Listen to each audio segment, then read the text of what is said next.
The very heart of true spirituality or dharma is to reconnect with the love, the spiritual love for God that is within our hearts, and to express that love by living with compassion.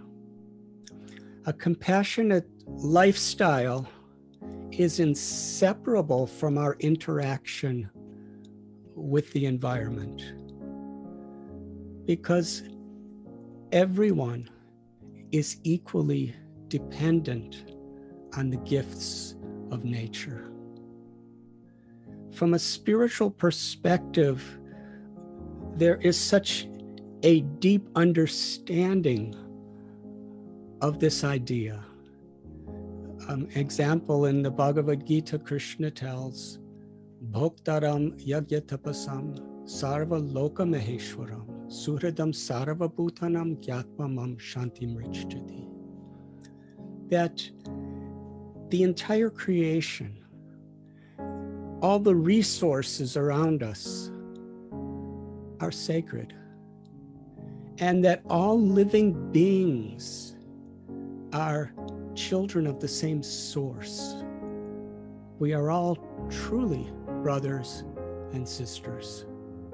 When we have this appreciation, then we no longer consider, either individually or collectively, that we have a right to exploit, but rather we're caretakers of sacred property, because all life in all of its forms are sacred.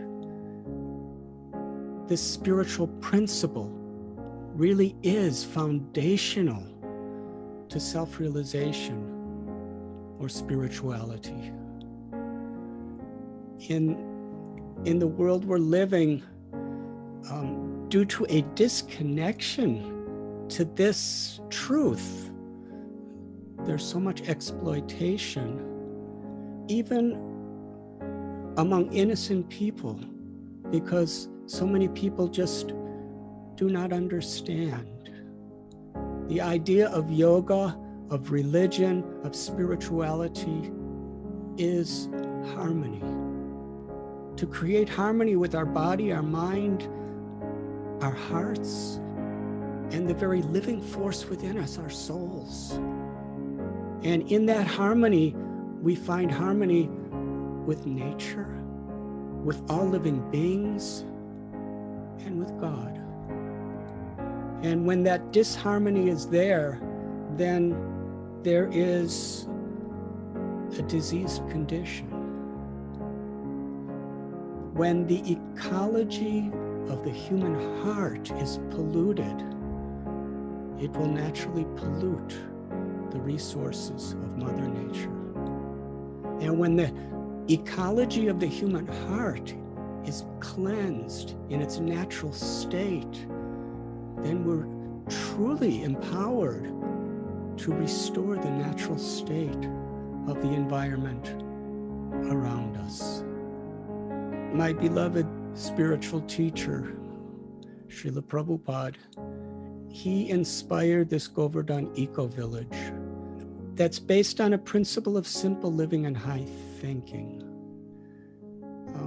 The idea that in order to educate and inspire individual people and corporations and businesses and educational institutions and governments, we need to provide exemplary lifestyles and models that present alternatives.